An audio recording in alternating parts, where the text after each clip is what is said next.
好来，乡亲啊，继续来看宜兰壮围的沙丘地景艺术季，22号要来登场，会当看到美丽壮围，但是已经有民众未赴等到迄天咯，已经抢先去登卡翕相。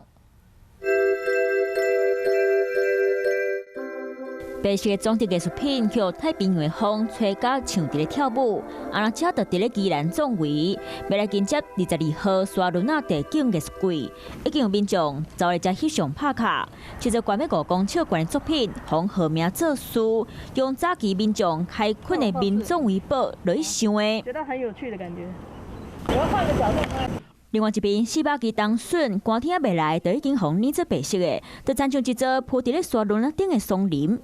总共有9个团体会一起来行销我们的壮围沙丘。每一个量体都很大，而且你现在过来看，就可以看到艺术家在操作过程。还有真侪艺术家当伫咧赶工，希望当结合宜兰的海洋，和作品愈丰富。名字还没有定，但是是用金鱼来做造型。为什么会想到用环境教育的精神放到金鱼里面14号开始，小沙市的拜六礼拜，卖伫咧遮举办小农市啊，甲艺术导览，互大家当看到水当当的壮围。